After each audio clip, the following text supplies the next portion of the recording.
참된 이론과 거짓 이론.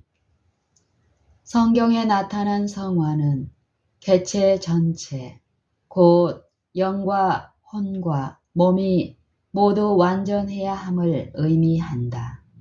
이것이 온전한 헌신에 대한 진정한 개념이다. 바울은 데살로니가의 교회가 이 큰 축복을 누리도록 기원하고 있다. 평강의 하나님이 친히 너희로 온전히 거룩하게 하시고 또 너희 온 영과 혼과 몸이 우리 주 예수 그리스도 강림하실 때에 흠없이 보존되기를 원하노라. 데살로니가 전서 5장 23절. 그 자체가 허위요 위험한 가마를 가진 성화의 이론이 종교계 안에 있다. 많은 경우에 있어서 성화를 주장하는 사람들이 그 순수한 의미를 알지 못하고 있다. 저들의 성화는 말과 의지적 경배에 불과하다. 그리스도인의 완전한 품성을 참으로 얻고자 하는 사람들은 결코 자기들이 죄 없다고 하는 생각에 빠지지 않을 것이다. 그들의 생애는 비난할 여지가 없을 것이며 그들은 받은 진리의 산 대리자가 될 수 있을 것이다. 그렇지만 그들이 그리스도의 품성대로 살기 위해 마음을 더욱 연마하고 그리스도의 거룩한 형상에 더 가까이 나아가면 나아갈수록 더욱 뚜렷이 흠없는 완전함을 분간할 것이며 더 깊이 자신의 결점을 느끼게 될 것이다. 사람들이 저희가 성화되었다고 주장하면 그것은 그들이 아직도 거룩하게 되기에는 멀었다는 충분한 증거를 제시하는 것이다. 그들은 자신의 약점과 부족을 보지 못한다. 그들은 그리스도를 참되게 알지 못하기 때문에 스스로 그분의 형상을 반사하고 있다고 생각한다. 사람이 구주에게서 멀리 떨어져 있으면 있을수록 저희의 눈에는 자신들이 더욱 더 의롭게 보인다. 우리가 참회와 겸손한 신뢰를 품고 우리의 죄 때문에 찔림을 당하시고 우리의 슬픔 때문에 비애의 짐을 지신 예수님을 명상할 때에 주님의 발걸음을 따를 수 있게 된다. 우리가 참회와 겸손한 신뢰를 품고 우리의 죄 때문에 찔림을 당하시고 우리의 슬픔 때문에 비애의 짐을 지신 예수님을 명상할 때에 주님의 발걸음을 따를 수 있게 된다. 그분을 바라봄으로 우리는 주님의 거룩한 모습으로 변화하게 된다. 이런 일이 마음 가운데 일어날 때에 우리는 자신이 의롭다는 주장을 하지 않을 것이며 예수님만을 높이고 우리의 무력한 영혼은 그분의 공로를 의지하게 될 것이다. 정죄받은 독선. 우리의 구주께서는 언제나 독선을 정죄하셨다. 주님께서는 제자들에게 가장 고상한 신앙은 그 자체가 은밀하며 겸손한 모양으로 나타난다고 가르치셨다. 주님께서는 제자들에게 사랑의 행동을 은밀히 행하고 과시하지 말며 장래의 보상을 기대하면서 사람들에게 칭찬을 받거나 높임을 받으려 하지 말고 하나님의 영광을 위해서 하라고 경고하셨다. 만일 그들이 사람들에게 칭찬받기 위하여 신앙을 하면, 선행을 하면 하늘에 계신 아버지께서 그들에게 아무 보상도 주지 않으실 것이다. 그리스도의 제자들은 사람들에게 돌리게 할 목적으로 기도하지 말라는 교훈을 받았다. 너는 기도할 때에 내 골방에 들어가 문을 닫고 은밀한 중에 계신 아버지께 기도하라. 은밀한 중에 보시는 내 아버지께서 갚으시리라. 마태복음 6장 6절. 그리스도께서 이와 같이 말씀하신 것은 바리새인들 가운데 유행되는 그런 종류의 경건을 시인하지 않으셨다는 것을 보여준다. 그분은 산상교훈에서 선행은 고상한 형태로 나타나는 것이며 또 예배 행위는 회개와 겸비 가운데 진정한 마음으로 행해질 때 비로소 가장 고귀한 향기를 바란다는 사실을 보여주신다. 순결한 동기는 그 행동을 거룩하게 한다. 참된 성화는 하나님의 뜻에 완전히 일치하는 것이다. 반역적인 생각과 감정은 극복되고 예수님의 음성은 전신에 미치는 새 생애로 각성시킨다. 진실로 성화된 사람들은 자신의 의견을 옳고 그름의 표준으로 내세우지 않을 것이다. 그들은 완고하거나 독선적이 아니다. 그들은 자기들에게 주어진 허락들의 조건에 응하지 못할까봐 항상 두려운 마음으로 자신을 예서 지킨다. 그들은 완고하거나 독선적이 아니다. 그들은 자기들에게 주어진 허락들의 조건에 응하지 못할까봐 항상 두려운 마음으로 자신을 예서 지킨다. 이성을 대신하는 감정. 성화되었다고 공언하는 대부분의 사람들은 마음 가운데 역사하는 은혜에 대하여 전혀 무지하다. 시험해 보면 그들은 독선적인 바리새인들과 같다는 사실이 드러난다. 시험해 보면 그들은 독선적인 바리새인들과 같다는 사실이 드러난다. 그들은 남의 말은 들으려 하지 않을 것이다.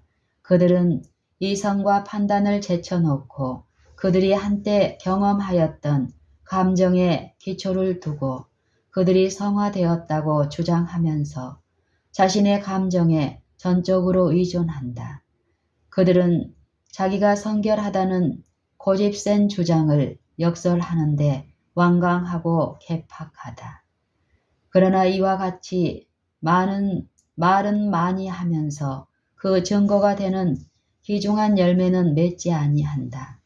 이 성화되었다고 공언하는 자들은 자신의 가식으로 자신의 영혼을 속이고 있을 뿐만 아니라 하나님의 뜻을 따르기를 갈망하는 많은 사람들을 곁길로 인도하는 가마를 끼치고 있다. 그들이 하나님께서 나를 인도하시기 위한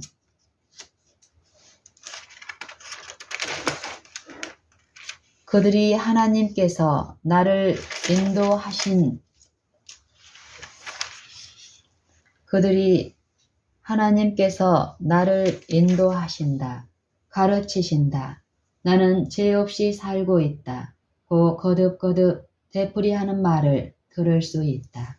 이런 정신을 가진 자들과 접촉하게 되는 많은 사람들은 그들이 이해할 수 없는 암담하고 신비적인 어떤 것에 부닥치게 된다. 그러나 그것은 유일하신 참 모본이신 그리스도와는 전혀 같지 아니한 것이다. 성경상 성화는 강렬한 감정이 아니다. 많은 사람들이 여기서 오류에 빠진다. 그들은 감정을 척도로 삼는다. 행복감을 느끼거나 감정이 고조될 때 그들은 성화되었다고 주장한다. 행복감 혹은 우울감은 사람이 성화되었다거나 성화되지 않았다는 증거가 되지 않는다. 즉각적인 성화란 있을 수 없다. 참된 성화란 생명이 유지되는 한 계속되는 매일매일의 화합이다. 매일의 유혹과 더불어 싸우며 자신의 죄된 성향을 극복하고 또 마음과 생활의 성결을 구하는 자들은 성결하다고 하는 자만스러운 주장을 하지 않는다. 그들은 의에 대해 줄이고 목말라 하고 있다. 죄는 그들에게 몹시 죄된 것으로 보인다. 그들의 형제들처럼 진리를 공언하는 자칭 성화된 사람들이 있다. 그들 사이에 구별을 두기는 어려운 일이다. 그러나 서로 다른 점은 있다. 그러나 고귀한 경험을 했다고 주장하는 사람들의 증언은 그리스도의 성령을 해집에서 떠나게 하며 그 참석한 사람들에게 냉랭한 가마를 끼칠 것이다. 그러나 그들이 참으로 죄 없는 생애를 했다면 그들이 참석함으로 그 해집에는 거룩한 천사들이 모이게 될 것이고 그들이 하는 말은 참으로 은쟁반에 아로새긴 금사가와 같이 될 것이다. 잠언 25장 11절. 시험의 시기. 여름에 아름다운 초록색 외투를 입은 숲속의 나무들을 멀리서 바라볼 때에 우리는 상록수와 낙엽수를 쉽게 구별할 수 없다. 그러나 겨울이 와서 동장군이 낙엽수들의 아름다운 잎들을 떨어버리며 그의 차가운 포옹으로 그들을 에워쌀 때는 상록수들이 쉽사리 분별된다. 이것은 겸손히 행하며 자아를 신뢰하지 않고 그리스도의 손이 떨며 매달리는 모든 사람들의 경우도 이러한 것이다. 이것은 겸손히 행하며 자아를 신뢰하지 않고 그리스도의 손에 떨며 매달리는 모든 사람들의 경우도 이러할 것이다. 자기를 신뢰하며 자신의 품성의 완전함을 신뢰하는 사람들은 시련의 폭풍을 만나면 그들의 가장된 의의 옷을 잃어버리지만 하나님을 진심으로 사랑하며 두려워하는 참된 의인들은 역경에나 순경에나 한결같이 그리스도의 의의 옷을 입는다. 자기 부정, 자기 희생, 자선, 친절, 사랑, 인내, 불굴의 정신, 그리고 그리스도인적 신뢰는 하나님과 참으로 연결된 자들에게 매일 열리는 열매다. 그들의 행위는 세상에 널리 알려지지 않을지도 모르나 그들 자신은 날마다 악과 싸워서 시험과 불의에서 귀한 승리를 얻고 있다. 그들은 엄숙한 서약을 새롭게 하고 간절한 기도와 끊임없는 경계로 얻어진 힘을 통하여 그 서약을 지킨다. 열광자는 이 조용한 일꾼들의 투쟁을 식별하지 못하나 마음의 은밀한 것을 보시는 하나님의 눈은 겸손과 온유함에 미치는 모든 노력을 주목하시고 그것들을 인정하신다. 품성에 지닌 순금과 같은 사랑과 믿음을 나타내기 위하여는 시험의 시기가 필요하다. 교회에 환난과 공고가 임하게 되면 그리스도를 진실로 따르는 자들의 꿋꿋한 열성과 따뜻한 애정은 개발된다. 우리는 그리스도인이라고 공언하는 자들이 그들은 완전하다고 허망하고 호리게 하는 이론으로 잘못된 길로 빠지는 것을 보고 슬픔에 잠기게 된다. 왜냐하면 그들을 깨우쳐서 바른 길로 인도하기란 아주 어렵기 때문이다. 그들은 그리스도의 온유와 겸손과 같은 내적 단장은 결여되어 있으면서도 외적인 아름다움과 만족을 구하여 왔다. 시험의 때는 모든 사람에게 다가올 것인데 그때에는 그들이 오랫동안 안전하다고 생각해왔던 그들의 희망이 근거 없는 것임을 알게 될 것이다. 새로운 위치에 처하게 되고 여러 가지 환경에 부닥치게 되면 하나님의 성전에 개동같이 보이던 사람들이 페인트나 니스칠을 한 썩어 빠진 제목에 불과했음을 나타내게 된다. 그러나 매일매일 그들의 영혼을 영원한 반석이신 예수님께 집중시키는 일을 중요하게 느끼는 마음이 겸손한 사람들은 그들 자신을 신뢰하지 않았기 때문에 시련의 폭풍우 가운데서도 요동치 않고 서게 될 것이다. 하나님의 견고한 터는 섰으니 인침이 있어 일렀으되 주께서 자기 백성을 아신다 하였느니라. 디모데후서 2장 19절. 정상적인 열매를 맺음. 자기들의 선행에 주의를 끌려고 애를 쓰며 끊임없이 자기들의 죄 없는 상태를 이야기하면서 신앙적인 업적이 눈에 띄도록 하려고 애쓰는 사람들은 그렇게 함으로써 그들 자신의 영혼을 속이고 있을 뿐이다.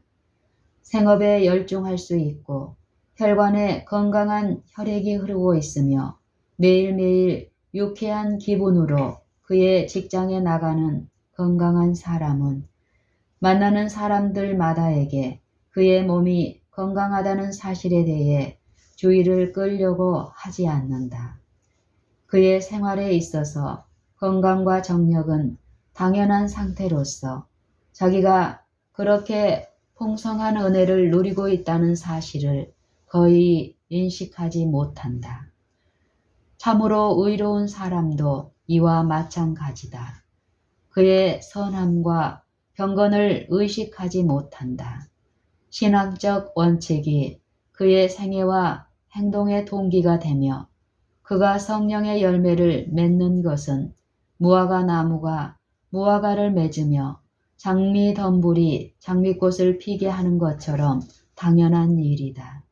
그의 성품이 하나님과 동료들에게 대한 사랑으로 아주 철저하게 물들어 있기 때문에 그는 기꺼운 마음으로 자원하여 하나님의 사업을 수행한다. 그의 감화를 받는 모든 사람들은 그의 그리스도인적 생활의 아름다움과 향기를 인식하게 되나 그 자신은 그것을 알지 못한다. 그것은 그의 감화가 그의 습관과 성향에 일치되기 때문이다. 그는 하나님의 빛을 간구하고 그 빛 가운데 걷기를 좋아한다. 하늘 아버지의 뜻을 행하는 일은 그에게 더할 나위 없는 즐거움이다. 그 생애는 그리스도와 함께 하나님 안에 숨겨졌으나 이를 자랑하지도 아니하고 또 그것을 의식하고 있는 것 같지도 않다.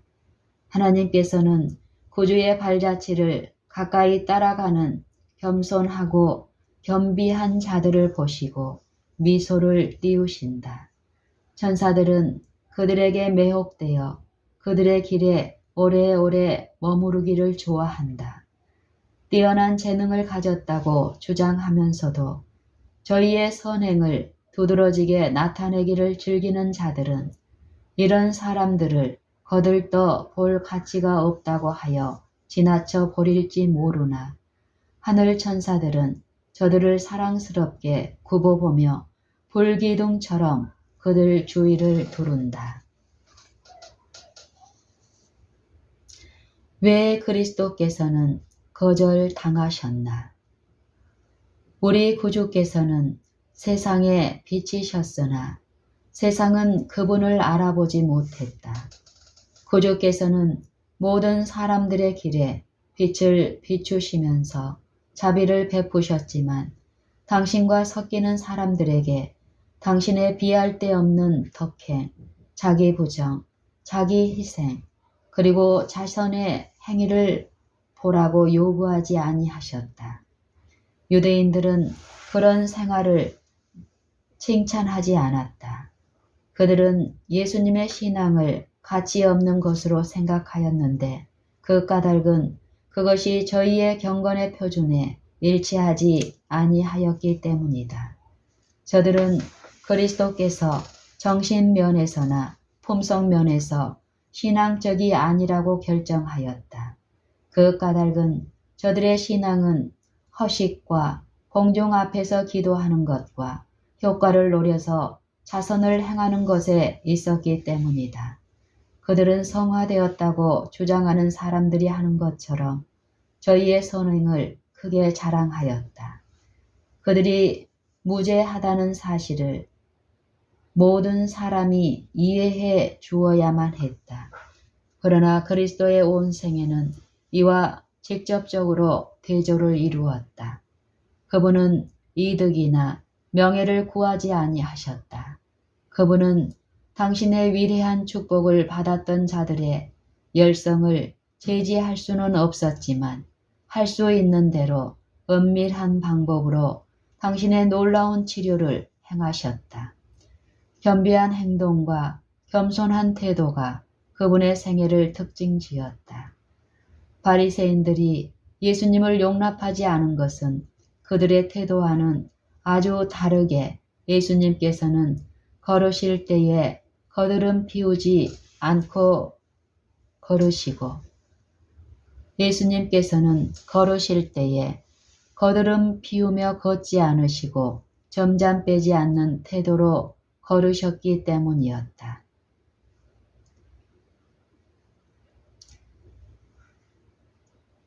바리새인들이 예수님을 용납하지 않는 것은 그들의 태도와는 아주 다르게 예수님께서는 걸으실 때에 거드름 피우며 걷지 않으시고 점잠 빼지 않는 태도를 품으셨기 때문이었다.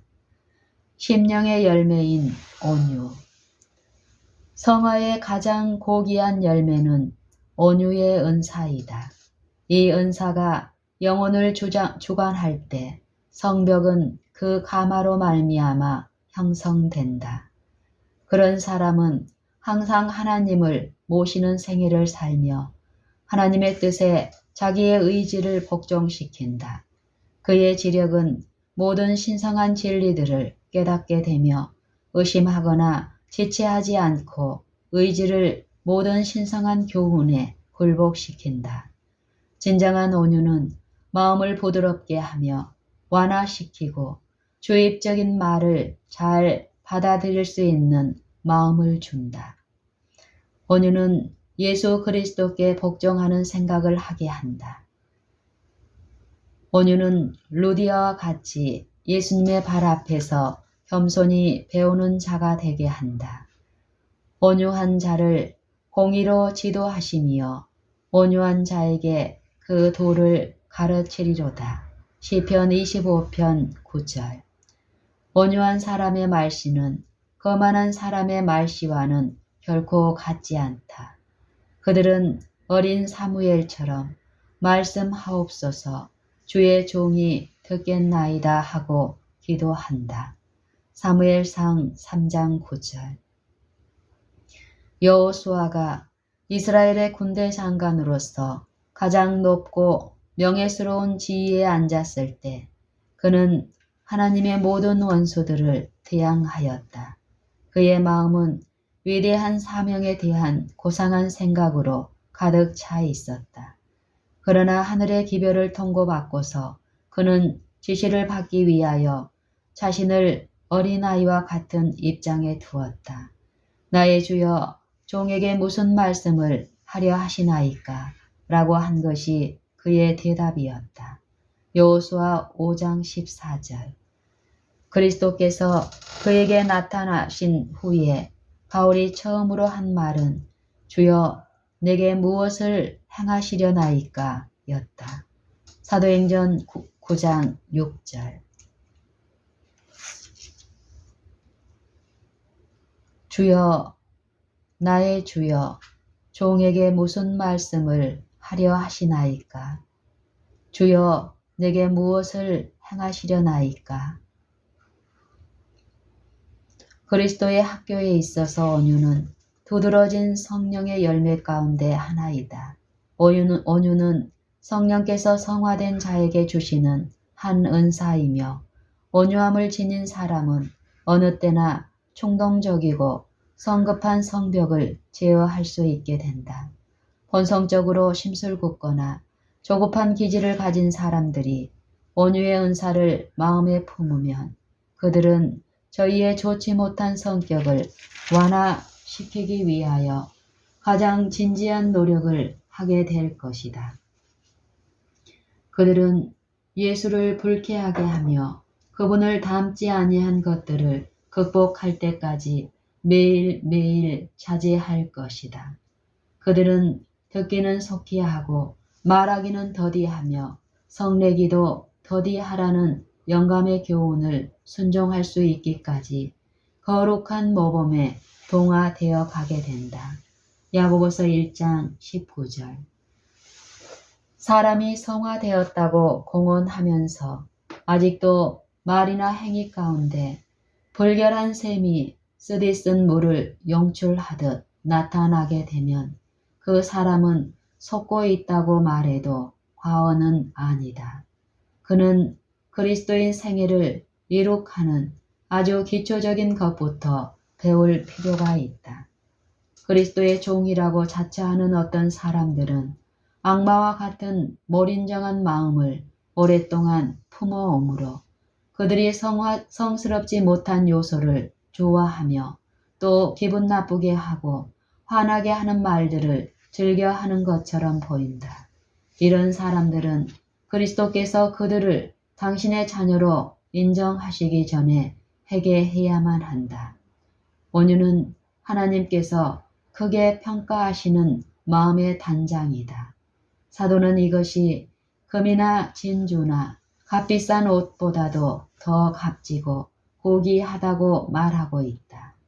외적 단장은 썩어질 육체만을 아름답게 하지만 반면 온유함의 단장은 심령을 단장하여 온유한 사람을 무한하신 하나님과 연결시킨다. 이것이 하나님께서 친히 택하신 장식품이다. 광명한 별들로 하늘을 단장하신 이는 동일한 성령으로 겸손한 자를 구원하여 아름답게 하심이로다. 라고 약속하셨다. 시편 149편 4절. 하늘 천사들은 주 예수 그리스도를 옷 입고 온유하고 겸손한 마음으로 그분과 동행하는 자들을 가장 잘 단장한 자로 기록할 것이다. 그리스도인에게는 도달하여야 할 높은 목표가 있다. 항상 더 높은 목표를 향해 향상할 수 있다. 요한은 그리스도인의 특권에 대해 고상한 생각을 갖고 있었다. 그는 이제 보라, 아버지께서 어떠한 사랑을 우리에게 주사 하나님의 자녀라 일컬음을 얻게 하셨는고 라고 말하고 있다. 요한일서 3장 1절. 인간은 여기에 암시된 것보다 더 존엄하게 될 수는 없다. 사람에게는 하나님의 후사이며 그리스도와 함께한 후사가 되는 특권이 부여되어 있다. 이와 같이 고결하게 된 자들에게는 찾아낼 수 없는 그리스도의 부요함이 전개되고 그것은 세상의 부요함보다 수천 배 이상 고귀한 것이다. 이와 같이 예수 그리스도의 공로로 말미암아 유한한 인간은 지극히 높임을 받아 하나님과 또한 그분의 사랑하는 아들과 함께 교제할 수 있게 된다.